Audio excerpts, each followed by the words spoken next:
Սահմանազատման հետ կապված։ Այստեղ սահմանների հետ կապված ամբողջ գործընթացը տեղի ունեցել Հայաստանի քաղաքացիների իրավունքների կոպիտ խախտումներով։ Սա ես ուզում եմ նույնպես նշել։ Ես դրա մասին բազմիցս գիտեք, որ դա արձանագրել եմ, որովհետև ես Հայաստանի մարդու իրավունքների պաշտպանն էի եւ իմ պաշտոնական լիազորությունների ժամկետն ավարտելուց հետո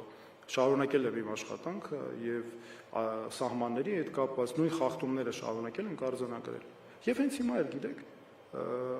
ադրբեջանական զինված ուժերը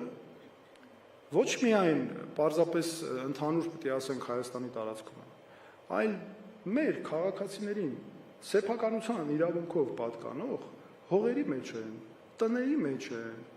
կադաստրային փաստաթղթերով մենք ունենք այդ բոլոր փաստաթղթերը, կադաստրային փաստաթղթերով տները, հողերը պատկանում են մեր քաղաքացիներին, ադրբեջանական զինված ուժերը հերիք չի մեր հողերի մեջ այսպես նստած են, նաև շարունակում են իրենց ապօրինի գործունեությունը, մենք ունենք նաև տվյալներ, որ տեղի են ունենում օրինակ ականների անընդհատ պայթյուններ եւ այլն եւ էլ չասեմ մնացած խախտումների մասին։